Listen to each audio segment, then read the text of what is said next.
बोलते हैं साईं बोलते हैं। మీ చర్యల ద్వారా ప్రజల జీవితాలలో ఆనందాన్ని కలిగించే ప్రయత్నం చేయండి.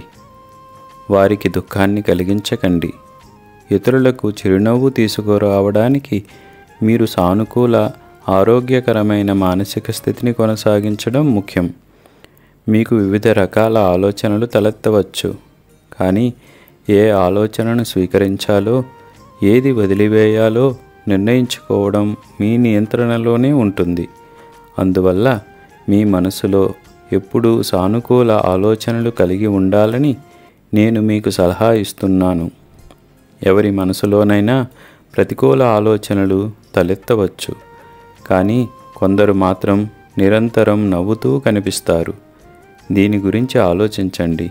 వారు అలా ఎలా ఉండగలరు? వారు తమ జీవితాలలో దుఃఖాన్ని అనుభవించలేదా? ఇది నమ్మశక్యం కానిదిగా అనిపిస్తుంది. నిజం ఏమిటంటే, ఎప్పుడూ చిరునవ్వుతో ఉండేవారు స్పృహతో దుఃఖాన్ని విడిచిపెట్టి మంచి ప్రశాంతమైన జీవితాన్ని స్వీకరించడం ద్వారా అలా ఉండగలుగుతారు. మీ చుట్టూ ఉన్నవారు మీ ముఖంలో ఆనందాన్ని మరియు చిరునవ్వులను చూసినప్పుడు అది తరచుగా వారి ముఖాలలో ఆనందాన్ని తెస్తుంది. అందుకే మిమ్మల్ని ఎప్పుడూ సంతోషంగా నవ్వుతూ ఉండమని ప్రోత్సహిస్తాను. నా ఆశీస్సులు మీకు ఎల్లప్పుడూ ఉంటాయి. అల్లా మాలిక్.